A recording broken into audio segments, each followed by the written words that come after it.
सलाम, नमस्ते, सत श्री अकाल। मैं हूं रजा और आप देख रहे हैं रजाग्राफी की middle east special report only on रजाग्राफी अनस्क्रिप्टेड। अगर आपने हमारे इस चैनल को सब्सक्राइब नहीं किया है तो जल्दी से कर लीजिए ताकि कोई भी दुनिया की ऐसी खबर जो आपके लिए ज़रूरी है वो आपसे मिस ना हो। जल्दी से सब्सक्राइब तब कर लीजिए। आपको बता दूं कि अमेरिका के खिलाफ चाइना ने अपने सबसे खतरनाक DF-26 जी हाँ तैनात कर दी है। ताज़ा तस्वीर देखिए, ये एकदम ताज़ा तस्वीर है और जब तक आप ये देख रहे होंगे तो ऑफकोर्स पुरानी हो जाएगी क्योंकि ये मिसाइलें अब तैनात हो चुकी हैं। बैलिस्टिक मिसाइल, जी हाँ, जो कि 4000 किलोमीटर दूर तक जाकर मार कर सकती हैं। दोस्तों, अमेरिका का जो US का गुआम आइलैंड में पैसिफिक ओशियन में जो बेस है अमेरिका का, ये मिसाइलें उस अमेरिकी बेस को तबाह कर सकती हैं। अमेरिका का डिफेंस सिस्टम इन मिसाइलों को अभी तक रोकने में कामयाब नहीं है और जिस तरह से आप जानते हैं चाइना के पास हथियार हैं और जिस तरह से यूक्रेन और रूस की जंग से चाइना ने बहुत सारी चीज़ें सीखी हैं, कहा जा रहा है कि ये अमेरिका के लिए ख़तरे की घंटी है। इससे बड़े ख़तरे की बात क्या ही हो सकती है। इस वक्त कहा जा रहा है कि चाइना के पास सबसे बेहतरीन वक्त है जब वो ताइवान पर हमला कर सके, क्योंकि चाइना जानता है कि इस वक्त अमेरिका इजराइल के साथ उलझा हुआ है, गाज़ा के ऊपर हमला करवा रहा है, कई जगह पर इस वक्त तनाव में है और अमेरिका की सेना ख़तरे में है। ऐसे में अब चाइना ने भी अमेरिका के ख़िलाफ़ बैलिस्टिक मिसाइलें तैनात कर दी हैं। साथ ही बात करें पाकिस्तान की तो पाकिस्तान ने परमाणु मिसाइल दागी है, 2 मिसाइलें टेस्ट की हैं। तस्वीरें देखिए दोस्तों, मैं अलग से नहीं दिखाऊंगा। इस मिसाइल की रेंज 2000 किलोमीटर से ज़्यादा है, अपने साथ परमाणु मिसाइल ले जा सकती है। नाम इसका गौरी है और इसको 2 बार दागा गया है। अमेरिका ने इस मामले में चीन की 3 कंपनियों को बैन किया, ये कहते हुए कि पाकिस्तान की बैलिस्टिक मिसाइल परमाणु मिसाइलों में ये साथ दे रही हैं कंपनियां।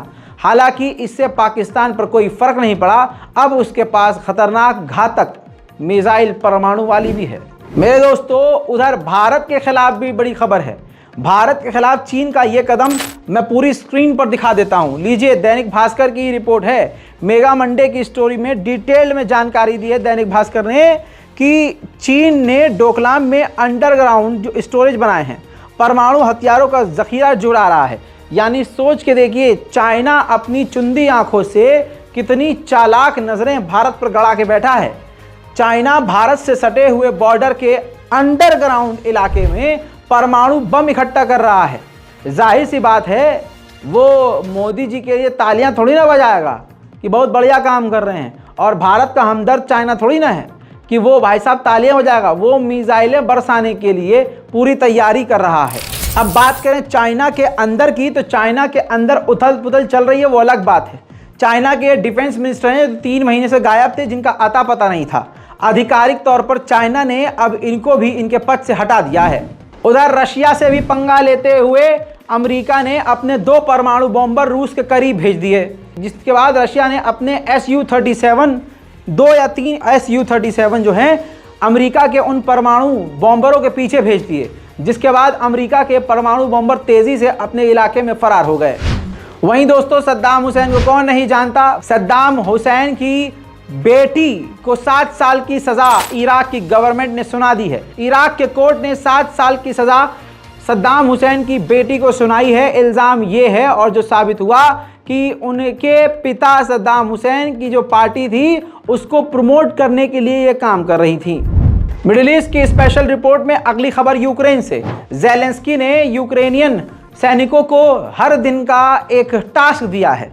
हर दिन 500 मीटर अपनी यूक्रेन की ज़मीन को वापस रूस से आज़ाद कराने का टारगेट दिया है। रूस और यूक्रेन की जंग में भी अमेरिका ने पूरी अपनी नाक घुसाई हुई है।